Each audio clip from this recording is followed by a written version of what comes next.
go as ham as I wanted to at the end because it would just make it not sound like cohesive, right? But so the side chaining, just sample selection. He again, rival. He showed me what sample packs to get. I mean, so much of that stuff is just sample selection. Just like these are the drums. I mean, you all know the the dubstep drums, right? You know, they have if you just listen to it, they all have similar kicks and snares, and there's just, trap music is very regimented. And so like 2-2, I tried to make trap music, and it's kind of like Danny B does trap, and it's not anywhere near like authentic or anything, but it's like in the direction. I guess I made sure not to try not to be too dogmatic about it and say like, it was always like, this is a video game first. Like it can have this cool sound, this dancey production, but like it's the game first. Does it match the tone of the game? And Zone 2 is kind of like a creepy cave, so creepy cave is first and then trap second, so just kind of having a good flow chart of like what my priorities were helped a lot. What's up, dude? Alright, how's it going? How's it going, man? I'm good. I'm just curious, when you started with like the simplistic version of like when you start with like the melody and like all the stuff that when you start getting a track, do you start over on another project when you expand on it, or do you just kind of use that as like a guideline in the same project and kind of like expand on it? It's usually the same project because computers suck. I make I don't trust backups, especially with Cubase. So I do Control-Alt-S is just file name, append, number. So I do that a lot. So I kind of have like a trail of breadcrumbs to go back if I need to. 99% of the time, they evolve, they anamorph, if you will. She showed me anamorphs. It's so dumb, I love it. But like, it's like, I mean, if you were to look at just my Cubase files, you would just kind of see like just a timeline, like vertical slices as you go, kind of thing. And so that melody that was on like the NES chiptune thing, it's the same one that ended up. It's literally like the same region of notes, just with a different instrument. So yeah, usually that's just how it turned out.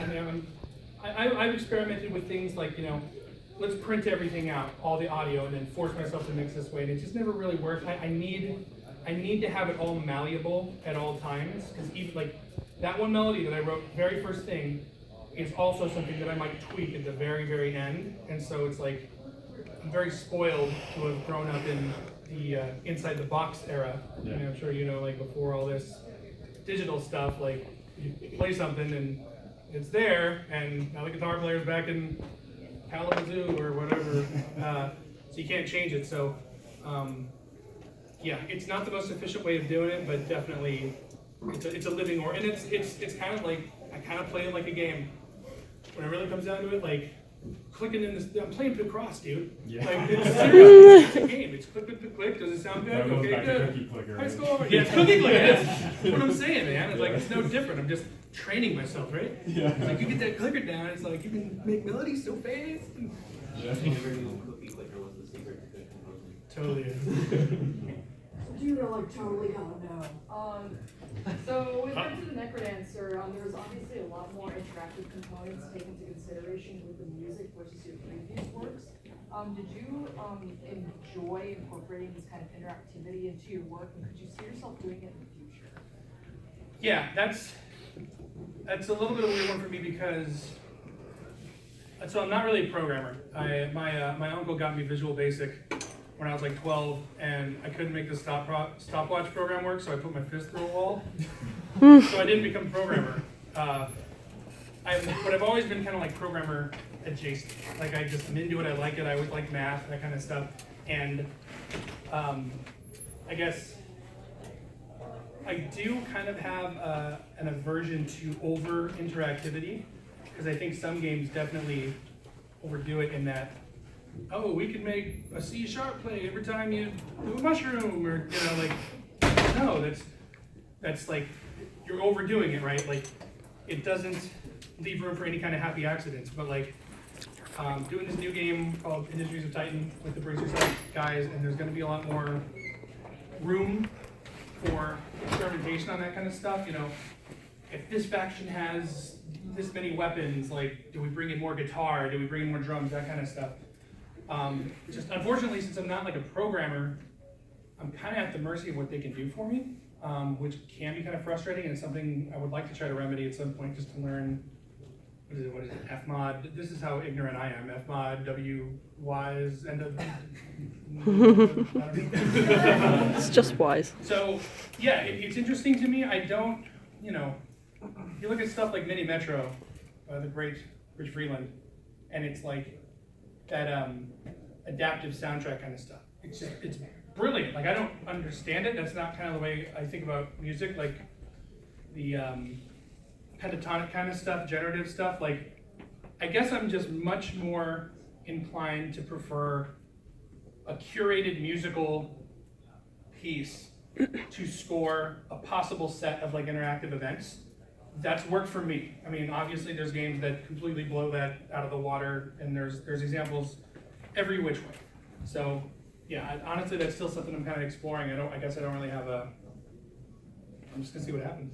I still feel like I'm just poking around, figuring stuff out, right? And I just try to feel as ignorant as I can, because then when I'm not ignorant, I feel cool. Sorry, I might have missed this, but how was the game built? Was it built in Unity and Wise or in C#? Or? How was it built? If your programmer's not here, that's fine. He made it in something called Monkey, which I guess is a C++ thing. Oh, okay. Do we need to pull up Wikipedia real quick? Yeah.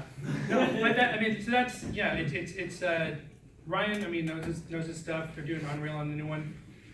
I've been very spoiled, straight up. Just, I don't have to do sound effects. Usually I don't have to do programming and that kind of stuff. I've been very fortunate and spoiled to just have teams that just kind of, I feel like a diva, dude. Like, for real. Like, it's awesome. Let's be honest. Like,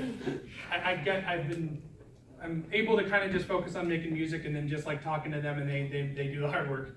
So I just, Gotcha. don't be like me. Don't do that. Like, learn, you know, it has become more frustrating as time goes on. So it is, as fun as it's been and how nice it's been, like, it's a good idea to have those kind of skills. So, are you a programmer? I'm learning. Right? Yeah. Better than me. So I'm in your position right now, I think. Yeah. But yeah. Let's try Visual Basic. It's just broken. Thanks. I think we're probably gonna go. I can get kicked out. What? They can drag me off the stage. When you're